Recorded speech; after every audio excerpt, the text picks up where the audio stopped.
Top of it, okay. All right. Welcome again to this lesson. We are still looking at the life cycle of an angiosperm, and from our last lesson, we have seen a mature embryo sac. We have seen the egg and the sperm unite, and they give us a diploid organism, which is the embryo. The embryo develops in a certain sequence depending on whether the plant is a dicot or a monocot.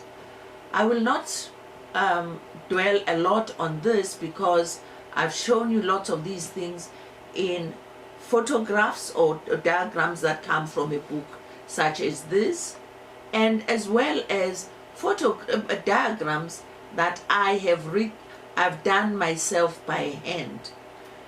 The fact that I did them by hand means that I expect you also to be able to do them by hand. Basically, we start off with the diploid structure. It grows, and the important thing is that in growing, unfortunately, diagrams are not two-dimensional. This part becomes spherical. After being spherical, then it becomes bilateral. That means the sphere is squashed such that it now has a left and a right. It is no longer a ball. The circles that you see inside here are showing you the nucleus, and the fact that I'm showing you the nucleus is to alert you that this is an area of active division. Active division, that means the chromosomes are very, very active. They're pushing the cytoplasm to the sides because they're busy doubling and dividing and producing more and more cells, always by mitosis. No reduction division anymore. So once you have this structure, please note that this is just an attachment, an umbilical cord, so to say, which attaches this embryo to the parent. What we are looking at is what happens here. From here, where all cells look alike, we realize that by the time we come here, we can observe three regions.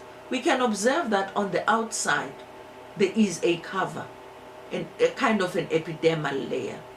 We can observe that in the center, there is kind of an elongated pipe-like structure. This is the conducting. These will be the conducting cells. And in between, we have cells which we call the cells of the ground system.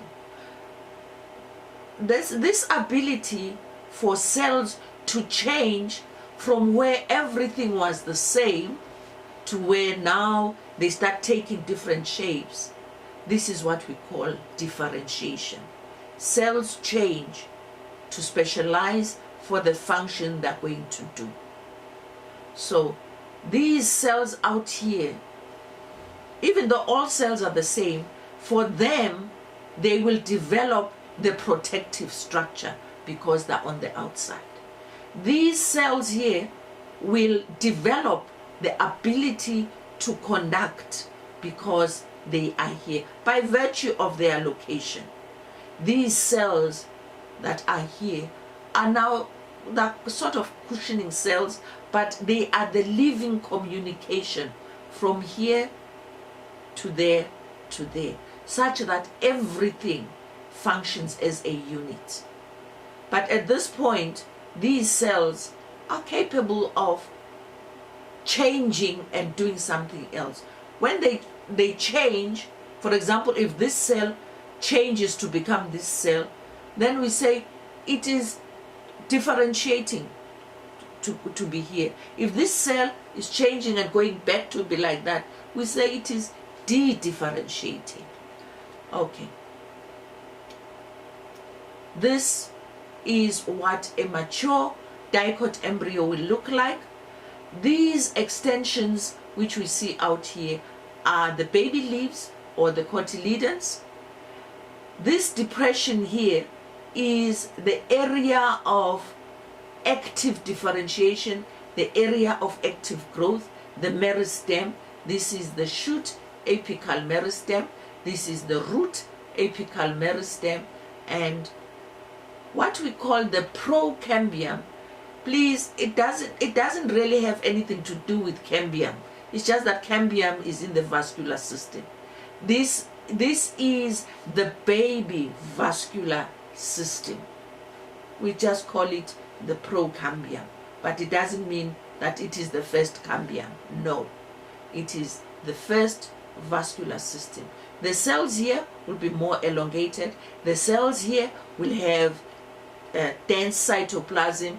The cells here of the ground tissue will be resembling more of what we know as cortex. There will be more of what we call parenchyma cells. This epidermis is not yet an epidermis because it is inside the seed. It is not yet protecting. We call it a protoderm. So these, the protoderm, the procambium, the ground tissue meristems, these are what we call the meristems of the embryo. I have tried to explain this to you step by step with all the diagrams that are required.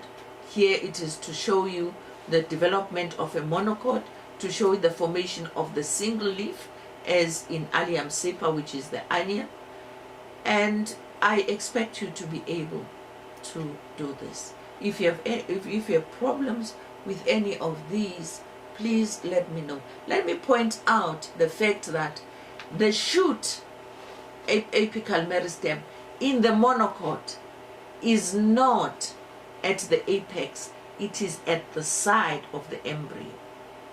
In the dicot, it was between the two dicots, but here it is on the side, and then everything else will be similar. Thank you.